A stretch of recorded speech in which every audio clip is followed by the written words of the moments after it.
Hello, good morning. എല്ലാവർക്കും നമ്മുടെ ചാനലിലെ പുതിയൊരു വീഡിയോയിലേക്ക് സ്വാഗതം. എല്ലാവർക്കും സുഖമല്ലേ? ഞങ്ങളിവിടെ സുഖമായിട്ടിരിക്കുന്നു. അപ്പോൾ നാട്ടിൽ നിന്ന് തിരിച്ചെത്തിയ ശേഷമുള്ള വിശേഷങ്ങളൊക്കെ നിങ്ങൾ കണ്ടു കാണുമായിരിക്കുമല്ലോ അല്ലേ? അപ്പോൾ ഇന്നും ഒരു day in my life video ആയിട്ടാണ് ഞാൻ എത്തിയിരിക്കുന്നത്. അപ്പോൾ നമുക്ക് സമയം കളയാതെ ഇന്നത്തെ വീഡിയോയിലേക്ക് പോവാം. ഇന്ന് കുറച്ച് നേരത്തെ തന്നെ എഴുന്നേറ്റു. നാട്ടിൽ നിന്ന് പോയിട്ട് വന്ന ശേഷം നല്ല ജെറ്റ് ലാഗ് ഉണ്ടായിരുന്നു. അതൊന്ന് ശരിയായി വന്നെടുക്കാനായിട്ട് കുറച്ച് സമയമെടുത്തു. അപ്പോൾ ഇനി മുതലൊരു റൊട്ടീൻ ഉണ്ടാക്കി എടുക്കണമെന്ന് കരുതി ഇന്ന് കുറച്ച് നേരത്തെയാണ് കേട്ടോ എഴുന്നേറ്റ്. അപ്പോൾ ഇന്നത്തെ ദിവസത്തെ വിശേഷങ്ങളൊന്ന് കണ്ടിട്ട് വന്നാലോ?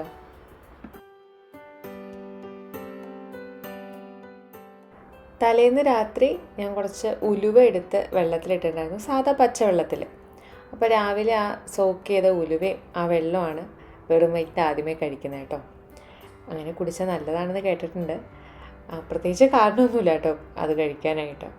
അപ്പോൾ ഉലുവ വെള്ളമൊക്കെ കുടിച്ച് കഴിഞ്ഞ് ഒരു മണിക്കൂർ കഴിഞ്ഞ ശേഷമാണ് നമ്മൾ ബ്രേക്ക്ഫാസ്റ്റിനുള്ള പണികളിലേക്ക് കടന്നത്.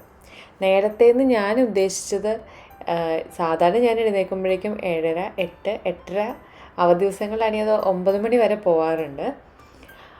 പക്ഷേ ഇപ്പോൾ ഒരു 6:30 മണിക്കൊക്കെ എഴുന്നേൽക്കാൻ ശ്രമിക്കുന്നുണ്ട്. ഇന്നത്തെ ബ്രേക്ക്ഫാസ്റ്റിനൊപ്പമുള്ള സൈഡ് കറി ഒരു 1 പോട്ട് കറിയാണ് കേട്ടോ. അതുകൊണ്ടാണ് ഞാൻ പ്രഷർ കുക്കറിൽ ഉണ്ടാക്കുന്നത്. വേണമെങ്കിൽ വഴറ്റിലും കാര്യങ്ങളൊക്കെ വേറൊരു പാത്രത്തിലാക്കിയിട്ട് കുക്കറിലിട്ട് വേവിക്കാം. ഞാൻ നോക്കിയപ്പോൾ 2 പാത്രം മെനക്കെടുത്തണ്ടല്ലോ എന്ന് എഴുതി ഒറ്റ പാത്രത്തിൽ തന്നെ എടുത്തു. അപ്പോൾ ഞാൻ അതിലേക്ക് ചേർത്ത് എന്തൊക്കെയാണെന്ന് വെച്ചിട്ടുണ്ടെങ്കിൽ, വെളിച്ചെണ്ണ ഒഴിച്ചു, ഇഞ്ചി, സവാള, വെളുത്തുള്ളി, പച്ചമുളക് ഇതെല്ലാം കൂടെ നന്നായിട്ടൊന്ന് വഴറ്റിയ ശേഷം അതിലേക്ക് പൊടികൾ ചേർത്ത് കൊടുത്ത പൊടികൾ ഏതൊക്കെയാണെന്ന് വെച്ചിട്ടുണ്ടെങ്കിൽ, മഞ്ഞൾപ്പൊടി, Kashmiri chilli powder, meat masala, അതേപോലെ തന്നെ മല്ലിപ്പൊടി, സാധാരണ നമ്മൾ ഇറച്ചിക്കറിയൊക്കെ ഉണ്ടാക്കാൻ നേരത്തെ ചേർക്കുന്ന പോലെ തന്നെ. എന്നിട്ട് ഇതെല്ലാം അങ്ങനെ ചേർത്തിട്ട് നന്നായിട്ടൊന്ന് വഴറ്റിയെടുത്തു. പൊടികളുടെ പച്ചമണം മാറിയ ശേഷം അതിലേക്ക് ഒരു തക്കാളി കൂടെ അരിഞ്ഞ് ചേർത്തു. എന്നിട്ട് ഇതെല്ലാം കൂടെ നന്നായിട്ടൊന്ന് വഴറ്റിയെടുക്കുവാണ് കേട്ടോ. അപ്പോൾ സവാള വഴറ്റാൻ നേരത്തും ഒരുപാട് അങ്ങ് വരണ്ട കാര്യമില്ല, കാരണം നമ്മളിനി കുക്കറിലിട്ടത് വേവിക്കാൻ പോവുകയാണല്ലോ. അപ്പോൾ നന്നായിട്ടൊന്ന് വാടി വന്നാൽ മാത്രം മതി. എന്നിട്ട് ഇതെല്ലാം കൂടി ഇളക്കി യോജിപ്പിച്ച ശേഷം ആവശ്യത്തിന് ഉപ്പ് ചേർത്ത് കൊടുത്തിട്ടുണ്ട് കേട്ടോ. ഇനി നമുക്ക് നമ്മുടെ തക്കാളി ഒന്ന് നന്നായിട്ടൊന്ന് ഉടഞ്ഞു കിട്ടണം. തക്കാളി ഒന്ന് ഉടഞ്ഞു വന്നു കഴിഞ്ഞപ്പോൾ ഞാനതിലേക്ക് വെള്ളം ചേർത്ത് കൊടുത്തിട്ടുണ്ട്.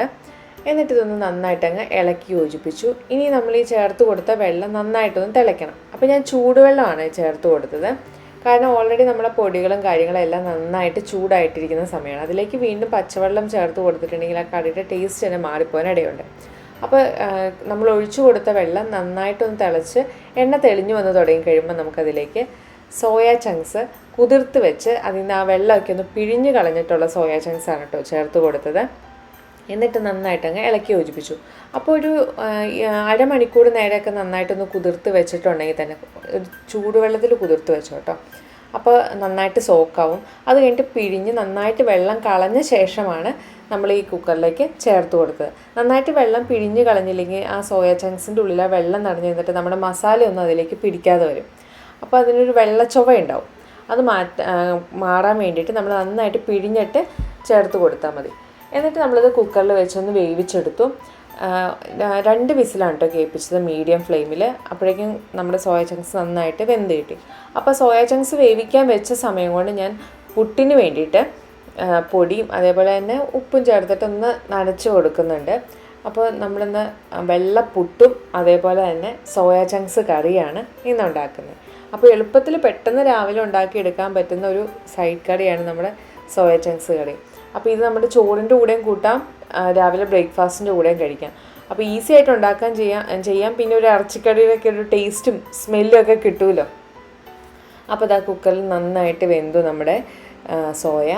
ഇനി അതിലേക്ക് ചാറ് എത്രമാത്രം വേണോ അതിനനുസരിച്ച് ചൂടുവെള്ളം ഒഴിച്ചു കൊടുക്കാം. അപ്പോൾ കുറച്ച് തിക്കായിട്ട് ഇരുന്നുകൊണ്ട് ഞാൻ അതിലേക്ക് കുറച്ചുകൂടെ ചൂടുവെള്ളം ഒഴിച്ചു കൊടുത്തു കേട്ടോ. എന്നിട്ട് നന്നായിട്ട് അങ്ങ് ഇളക്കി യോജിപ്പിച്ച് ഒന്ന് തിളപ്പിച്ചെടുത്തു. കാരണം നമ്മളിപ്പോൾ ഒഴിച്ചു കൊടുത്ത ചൂടുവെള്ളം അതുമായിട്ട് നന്നായിട്ട് മിക്സായിട്ട് കുറച്ച് എണ്ണ തെളിയാൻ പാകത്തിന് തിളപ്പിക്കുകയാണ്. അപ്പോൾ അതിനോടൊപ്പം തന്നെ ഞാൻ കുറച്ച് വറുത്തര ചേർത്ത് കൊടുക്കുന്നുണ്ട്. അപ്പോൾ ഈ വറുത്തര ഞാൻ നാട്ടിൽ നിന്ന് കൊണ്ടുവന്നതാണ് കേട്ടോ.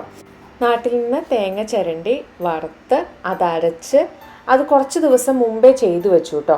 കാരണം എന്താണെന്ന് വെച്ചാൽ തേങ്ങ വറുത്തരച്ച് കഴിയുമ്പോൾ നമ്മുടെ നാട്ടിലെ തേങ്ങയിൽ നന്നായിട്ട് എണ്ണ ഉണ്ടാവും, അതിൻ്റെ മുകളിൽ ഇങ്ങനെ എണ്ണ തെളിഞ്ഞ് കിടക്കും. അപ്പോൾ ആ എണ്ണ അങ്ങ് ഊറ്റി എടുത്ത് കഴിഞ്ഞിട്ട് വേണം നമ്മൾ കൊണ്ടുവരാനായിട്ട്, അല്ലെങ്കിൽ ചിലപ്പോൾ അത് ലീക്ക് ചെയ്യാനായിട്ടുള്ള ചാൻസ് ഉണ്ട്.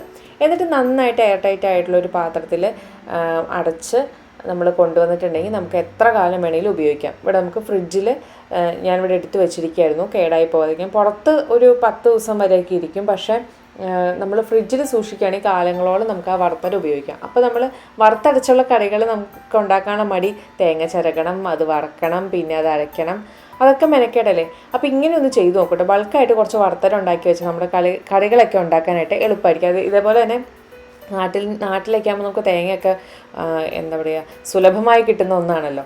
അപ്പോൾ ആ വറുത്തര കൂടി ഞാൻ സോയ ചങ്ക്സിൽ ചേർത്ത് നന്നായിട്ട് അങ്ങ് ഇളക്കി യോജിപ്പിച്ച് തിളച്ച് വന്നു കഴിഞ്ഞപ്പോൾ കറി ഓഫ് ചെയ്തു. നമ്മുടെ സോയാക്കറി റെഡിയായി. അതേപോലെ തന്നെ നല്ല വെള്ളപ്പുട്ട്. ഞാൻ മുൻപ് വീഡിയോസൊക്കെ ചെയ്യുമ്പോൾ പറയാറുണ്ടായിരുന്നു, എൻ്റെ ചിരട്ടപ്പുട്ടിൻ്റെ ആ ഒരു അച്ചു മാത്രമേ ഉണ്ടായിരുന്നുള്ളൂ. അപ്പോൾ ഇത്തവണ പോയിട്ട് വന്നപ്പോൾ നമ്മൾ നീളം പുട്ടിൻ്റെ നമ്മുടെ പുട്ടൂറ്റി കൂടെ കൊണ്ടുവന്നിട്ടുണ്ട് കേട്ടോ. അപ്പോൾ നല്ല ചൂട് ആവി പറക്കുന്ന വെള്ളപ്പുട്ടും സോയാക്കറിയാണ്. നമ്മുടെ ബീഫ് കറി കിടക്കുന്ന പോലെ തോന്നൂല്ലേ. അപ്പോൾ അതായിരുന്നു ബ്രേക്ക്ഫാസ്റ്റ് എന്ന് പറയുന്നത്. അപ്പോൾ ഇനി ഞാൻ കുറച്ച് പാലടുപ്പത്ത് വയ്ക്കുന്നുണ്ട്. 1 ലിറ്ററോളം നല്ല കൊഴുപ്പുള്ള പാലാണ് കേട്ടോ ഞാൻ അടുപ്പത്ത് വയ്ക്കുന്നത്. ഇതെന്തിനാണെന്ന് വെച്ചിട്ടുണ്ടെങ്കിൽ ഇവിടെ നമുക്ക് തൈര് കിട്ടും. യോഗട്ട് എന്നുള്ള പേരിലാണ് നമുക്കിവിടെ തൈര് കിട്ടുന്നത്. അതിങ്ങനെ കൊഴുപ്പുള്ളത്, കൊഴുപ്പില്ലാത്ത പല ഫ്ലേവേർഡ് ആയിട്ടുള്ളതൊക്കെ കിട്ടാറുണ്ട്. പക്ഷേ ഒരിക്കൽ പോലും നമ്മുടെ നാട്ടിൽ ആ തൈരിൻ്റെ സ്മെല്ലും അല്ലെങ്കിൽ ആ ഒരു പുളിയൊക്കെയുള്ള തൈര് കിട്ടാൻ ഭയങ്കര പാടാണ്. ഏതെങ്കിലുമൊക്കെ റെയർ ആയിട്ടുള്ള വല്ല ബ്രാൻഡിനൊക്കെ മാത്രമായിരിക്കും. നമുക്കിപ്പോൾ എല്ലാ ബ്രാൻഡും വാങ്ങിച്ച് പരീക്ഷിച്ച് നോക്കാനും പറ്റില്ലല്ലോ. അപ്പോൾ അതുകൊണ്ട് നമ്മൾ നാട്ടിൽ നിന്ന് തൈരിൻ്റെ ഉറ കൊണ്ടുവരുവാണെങ്കിൽ നമുക്ക് ഇവിടെ വീട്ടിൽ തന്നെ നമുക്ക് തൈരുണ്ടാക്കി വെക്കാമല്ലോ. അപ്പോൾ അതിന് വേണ്ടിയിട്ടാണ് ഞാൻ 1 ലിറ്റർ പാല് തിളപ്പിച്ചു. അത് നന്നായിട്ട് ലോ ഫ്ലെയിമിലിട്ട് തിളപ്പിക്കുകയാണ് ചെയ്തത്. തിളച്ച് നമ്മുടെ വെള്ളമൊക്കെ നന്നായിട്ട് വറ്റി കഴിയുമ്പോൾ ഈ ഒരു ചെറിയൊരു ബോട്ടിലാണ് കേട്ടോ ഞാൻ ഉറ കൊണ്ടുവന്നത്. എന്നിട്ട് നമ്മുടെ പാല് തിളപ്പിച്ച് അതിൻ്റെ അകത്ത് കൈ മുക്കുമ്പോൾ ചെറു ചൂട്, ഒരുപാട് തണുക്കണ്ട, ചൂടും വേണ്ട. നമ്മുടെ കൈ മുക്കുമ്പോൾ നമ്മുടെ കൈയൊന്നും പൊള്ളാതെ എന്നാൽ ചെറു ചൂടിൽ ഞാൻ ആ കൊണ്ടുവന്ന ഉറ ചേർത്ത് കൊടുക്കുകയാണ്. അപ്പോൾ 3 ടേബിൾ സ്പൂണോളം ഉറ ചേർത്ത് കൊടുത്തിട്ടുണ്ട് കേട്ടോ. അപ്പോൾ നല്ല കൊഴുപ്പുള്ള പാല് നോക്കി തന്നെ വാങ്ങിക്കുന്നതായിരിക്കും നല്ലത്. അപ്പോൾ ഇനി നമ്മൾ ആ തൈര് ചേർത്ത് ആ പാത്രം അനക്കാതെ എവിടെയെങ്കിലും മാറ്റി വെച്ചിരുന്നാൽ മതി. എനിക്കൊരു ഓവർനൈറ്റൊക്കെ ചെയ്യേണ്ടി വരും കേട്ടോ. വൈകുന്നേരം ചെയ്ത് കഴിഞ്ഞാൽ പിറ്റേ ദിവസം രാവിലത്തേക്കാണ് എനിക്ക് കട്ട തൈരായിട്ട് കിട്ടാറുള്ളൂ. ചിലപ്പോൾ ഇവിടുത്തെ ടെമ്പറേച്ചറിൻ്റെ ഒക്കെ വ്യത്യാസം കൊണ്ടായിരിക്കാം. അപ്പോൾ തൈരാക്കാൻ വേണ്ടി അതവിടെ വെച്ചിട്ടുണ്ട്. അപ്പോൾ നാട്ടിൽ നിന്ന് പോരുന്നിട്ട് ഇതുപോലെ തൈരിൻ്റെ ഉറ കൊണ്ടുവരട്ടെ. അപ്പോൾ നല്ല പുളിയുള്ള തൈര് കിട്ടും. അപ്പോൾ ഇനി ലഞ്ചിൻ്റെ പണിയിലേക്ക് കിടക്കുകയാണ്. ഈസി ആയിട്ടുള്ളൊരു കറിയാണ് കേട്ടോ. നമ്മുടെ അവിയലാണ് ഉണ്ടാക്കുന്നത്. നമ്മുടെ ഫ്രിഡ്ജിലുണ്ടാകുന്ന കുറേ പച്ചക്കറികൾ വെട്ടി കൂട്ടിയിട്ടൊരു അവിയൽ.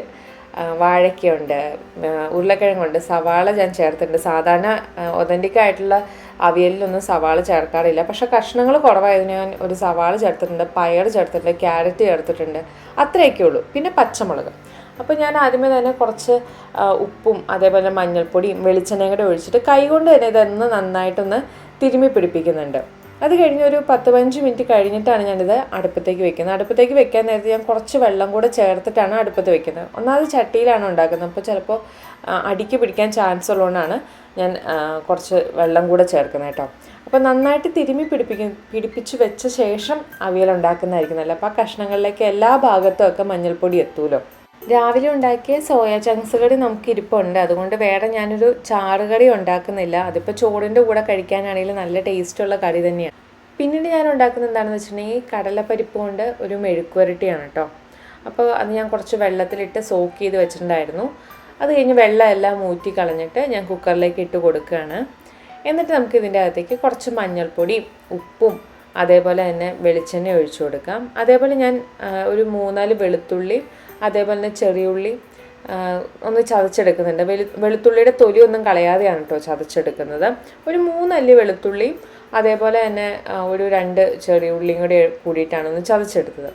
എന്നിട്ട് നമ്മൾ ഈ പരിപ്പിന് നിരപ്പിനാണ് വെള്ളം ഒഴിക്കുന്നത്. ഒരുപാട് വെള്ളം വേണ്ട, കാരണം പരിപ്പ് ചിലപ്പോൾ കുഴഞ്ഞു പോകാനിടയുണ്ട്.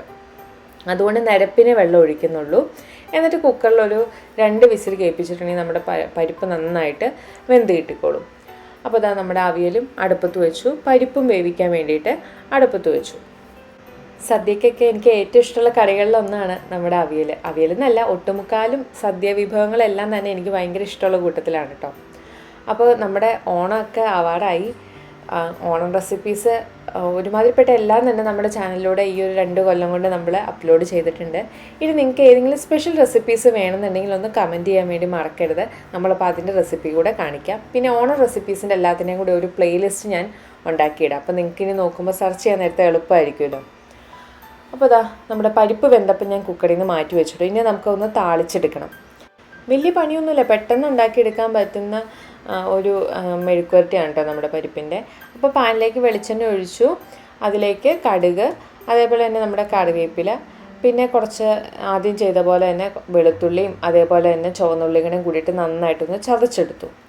എന്നിട്ട് അതിലേക്ക് കുറച്ച് വറ്റൽമുളക് ചതച്ചത്, നമ്മുടെ ചതച്ച മുളക് ചില്ലി ഫ്ലേക്സും കൂടെ ചേർത്ത് കൊടുത്തു.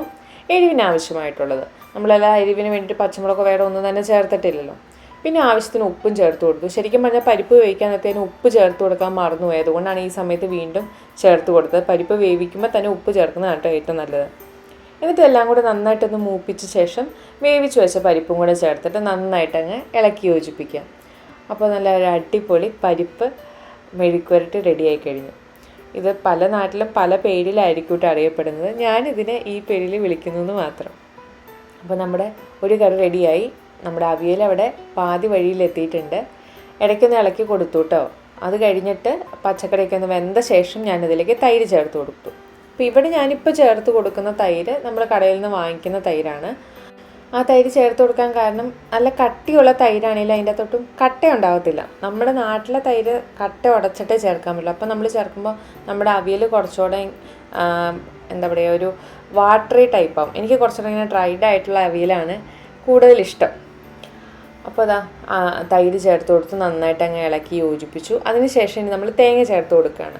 അപ്പോൾ തേങ്ങ ചിരകിയതിലേക്ക് നമ്മൾ ചുവന്നുള്ളിയും അതേപോലെ തന്നെ ജീരകം കൂടെ നമ്മുടെ ഇടികല്ലിലിട്ട് നന്നായിട്ട് ചതച്ചിട്ട് കറിവേപ്പിലയും ചേർത്ത് ആ ഉള്ളിയുടെ കൂടെ നന്നായിട്ട് കൈകൊണ്ട് തിരുമ്മി പിടിപ്പിക്കുകയാണ്. ഇത് വേണമെങ്കിൽ മിക്സിയിൽ വേണമെങ്കിൽ ക്രഷ് ചെയ്യാം കേട്ടോ. അപ്പോൾ നന്നായിട്ട് ചിരകിയ തേങ്ങയാണെങ്കിൽ മിക്സിയിൽ ക്രഷ് ചെയ്യാതെ ഇതേപോലെ കൈകൊണ്ട് തിരുമ്മി കൊടുക്കുന്നതാണ് നല്ലത്. അങ്ങനെ ചതച്ച ജീരകവും ഈ ഉള്ളിയും കറിവേപ്പിലും എല്ലാം കൂടെ തേങ്ങയിൽ കൈകൊണ്ട് തിരുമ്മി പിടിപ്പിക്കുമ്പോൾ അതിന് പ്രത്യേക ഒരു മണവും ഫ്ലേവറൊക്കെ ഉള്ള പോലെ എനിക്ക് തോന്നി. അപ്പോൾ ഇത്തവണ ഒരു പരീക്ഷണം എന്നുള്ള രീതിയിൽ ഞാൻ ചെയ്ത് നോക്കിയതാണ്. എന്തായാലും ടേസ്റ്റിന് നല്ല വ്യത്യാസമുണ്ട് കേട്ടോ. എന്നിട്ട് ഇതെല്ലാം കൂടെ നമുക്ക് നമ്മുടെ കഷ്ണങ്ങളിലേക്ക് ഇട്ട് കൊടുക്കാം. എന്നിട്ട് നന്നായിട്ടങ്ങ് ഇളക്കി യോജിപ്പിക്കാം. അപ്പോൾ ചട്ടിയിലായതുകൊണ്ട് തന്നെ ഇളക്കാൻ കുറച്ച് ബുദ്ധിമുട്ടായിരുന്നു കേട്ടോ. നിങ്ങളിപ്പോൾ എടുക്കുമ്പോൾ വേറെ എന്തെങ്കിലും വലിയ പാത്രങ്ങളൊക്കെ ഉണ്ടെങ്കിൽ അതിലെടുക്കുന്നതായിരിക്കും നല്ലത്. പക്ഷേ എനിക്ക് ചട്ടിയിൽ അവിയൽ ഉണ്ടാക്കുന്നത് ഭയങ്കര ഇഷ്ടമുള്ള കൂട്ടത്തിലാണ്. ചട്ടിയിൽ ഉണ്ടാക്കുന്ന അവിയലിനൊരു പ്രത്യേക ടേസ്റ്റ് ഡിഫറൻസും എനിക്ക് തോന്നിയിട്ടുണ്ട്. അതുകൊണ്ടാണ് ഞാൻ ചട്ടിയിൽ ഉണ്ടാക്കുന്നത്. ഇതെല്ലാം കൂടെ നന്നായിട്ട് അങ്ങ് ഇളക്കി യോജിപ്പിച്ചു. നമ്മൾ മൂടി വെച്ച് നന്നായിട്ടൊന്ന് ആവി കയറി തേങ്ങയുടെ പച്ച ടേസ്റ്റൊക്കെ ഒന്ന് മാറിക്കഴിയുമ്പോൾ അതിലേക്ക് കുറച്ച് പച്ച വെളിച്ചെണ്ണയും കറിവേപ്പില ഇട്ടിട്ട് വേഗം തന്നെ അടപ്പങ്ങ് മൂടി കൊടുത്തോളാം. ഗ്യാസ് ഓഫ് ചെയ്തേക്കുക. ഇനി നമ്മൾ ഈ മൂടി തുറക്കുമ്പോൾ ഒരു മണമൊക്കെ ഉണ്ട്, ആ ഒരു വെളിച്ചെണ്ണയുടെയും കറിവേപ്പിലയുടെയൊക്കെ. ആ മണം മാത്രം മതി നമുക്ക് വയറേറെ ചോറുണ്ണാനായിട്ട്. അപ്പോൾ നമ്മുടെ അവിയലും അതേപോലെ തന്നെ പരിപ്പ് മെഴുക്കുവരട്ടിയും എല്ലാം റെഡി ആയിട്ടുണ്ട് കേട്ടോ. പിന്നെ സോയാക്കറി ഓൾറെഡി തന്നെ ഉണ്ടല്ലോ. നല്ല വെള്ള ചോറിൻ്റെ കൂടെ നല്ല സോയാ ചങ്ക്സ് കറി, അതും വറുത്തത് ചേർത്ത സോയാക്കറിയും അതിനോടൊപ്പം തന്നെ നമ്മുടെ പരിപ്പ് മെഴുക്കുവരട്ടിയും അവിയലും എല്ലാം കൂടെ കൂടിയിട്ടുള്ള നാടൻ ഊണാണ്. ഈ ഒരു കോമ്പിനേഷൻ ട്രൈ ചെയ്യാത്തവരുണ്ടെങ്കിൽ ഒന്ന് ട്രൈ ചെയ്ത് നോക്കാം. എങ്ങനെ ഉണ്ടായിരുന്നു എന്ന് ഫീഡ്ബാക്ക് കമൻറ്റ് ചെയ്യാനായിട്ട് മറക്കരുത് കേട്ടോ. മമ്മി ഉണ്ടാക്കിയ സ്പെഷ്യൽ ഇടിച്ച മുളക് ട്രൈ ചെയ്ത ഒരുപാട് പേരുണ്ട്. പേഴ്സണലായിട്ടും അല്ലാതെയൊക്കെ കമൻസിലൂടെയൊക്കെ അറിയിച്ച ഒരുപാട് പേരുണ്ട്. അതേപോലെ തന്നെ നമ്മുടെ റെസിപ്പീസൊക്കെ ട്രൈ ചെയ്ത് നോക്കിയിട്ട് നിങ്ങൾക്ക് എങ്ങനെ തോന്നുന്നു അതിൻ്റെ ഫീഡ്ബാക്ക് അല്ലെങ്കിൽ ഫോട്ടോസൊക്കെ ഇൻസ്റ്റയിലൊക്കെ ഒന്ന് ഷെയർ ചെയ്ത് കേട്ടോ. ഇൻസ്റ്റയുടെ ലിങ്ക് നമ്മുടെ ഡിസ്ക്രിപ്ഷൻ ബോക്സിൽ കിടപ്പുണ്ട്. അപ്പോൾ അതൊക്കെ ഒരു സന്തോഷമല്ലേ കാണുന്നത്. അപ്പോൾ നമ്മുടെ ഊണ് ഇതായിരുന്നു. ഇനി ഞാൻ തൈര് നമ്മൾ ഓൾറെഡി ഉറയൊക്കെ ഒഴിച്ച് സെറ്റാക്കി വെച്ചിരിക്കുന്നതാണിത്. അപ്പോൾ തലേന്ന് ആണ് ഞാൻ ഉറയൊക്കെ ഒഴിച്ചത്. പിറ്റേ ദിവസം ആയപ്പോഴത്തേനും നല്ലോണം കട്ട തൈരായിട്ടുണ്ട്. അപ്പോൾ ഞാൻ ഈ ഒരു ബൗളിലാണ് തൈര് ഉണ്ടാക്കി വെക്കുന്നത്. ഞാൻ വളരെ കുറച്ചളവിൽ തൈര് ഉണ്ടാക്കിയിട്ട് ഇതിലേക്ക് ഇങ്ങനെ മിക്സ് ചെയ്ത് വെക്കുകയാണ് കേട്ടോ ചെയ്യുന്നത്. ഓരോ പ്രാവശ്യം ഓരോ ലിറ്ററിനായിരിക്കും മിക്കവാറും ഉണ്ടാക്കാറ്. അപ്പോൾ നല്ല കട്ട തൈര് കണ്ടോ, നല്ല ഐസ്ക്രീം കോരി എടുക്കുന്ന പോലെയല്ല, നല്ല തിക്കായിട്ടുള്ള തൈര് നമുക്ക് റെഡിയാക്കി കിട്ടിയിട്ടുണ്ട്. അപ്പോൾ നാട്ടിൽ നിന്ന് പോരുന്നവരൊക്കെ ഒരു ചെറിയൊരു കുപ്പിയിൽ കുറച്ചോടെ കൊണ്ടുവരികയാണെങ്കിൽ നല്ല പുളിയുള്ള നാടൻ തൈര് ഉണ്ടാക്കിയെടുക്കാം. ഈ ഒരു തൈരിൻ്റെ മണവും പുളിയും ആ ഒരു ഫ്ലേവറൊന്നും നമ്മുടെ ഇവിടെ കടകളിൽ വാങ്ങിക്കുന്ന തൈരിന് എനിക്ക് ഇതുവരെ തോന്നിയിട്ടില്ല. അപ്പോൾ എല്ലാവരും ഒന്ന് ട്രൈ ചെയ്ത് നോക്കുക. അതേപോലെ തന്നെ വറുത്തരയൊക്കെ കൊണ്ടുവരികയാണെങ്കിൽ തേങ്ങ ചിരകി വറുത്തരച്ച് കുറച്ച് ദിവസം വെച്ച് അതിൽ എണ്ണ തെളിഞ്ഞ ശേഷം ആ എണ്ണ വേറൊരു പാത്രത്തിലേക്ക് മാറ്റിയ ശേഷം ഇങ്ങോട്ട് കൊണ്ടുവരുന്നതാണ് നല്ലത്. അല്ലെങ്കിൽ നമ്മുടെ പെട്ടിയിൽ മൊത്തം ആ എണ്ണ ലീക്ക് ആവാനുള്ള ചാൻസ് ഉണ്ട്. അങ്ങനെ കൊണ്ടുവന്ന് നമ്മുടെ ഫ്രിഡ്ജിൽ സൂക്ഷിച്ച കുറേ നാൾ നമുക്ക് വറുത്തരയായി. അപ്പോൾ ഈ ടിപ്പ് എല്ലാവരും പരീക്ഷിച്ച് നോക്കിയിട്ട് അഭിപ്രായങ്ങൾ അറിയിക്കുക. അടുത്ത വീഡിയോ കാണാം. അതുവരെ ബൈ.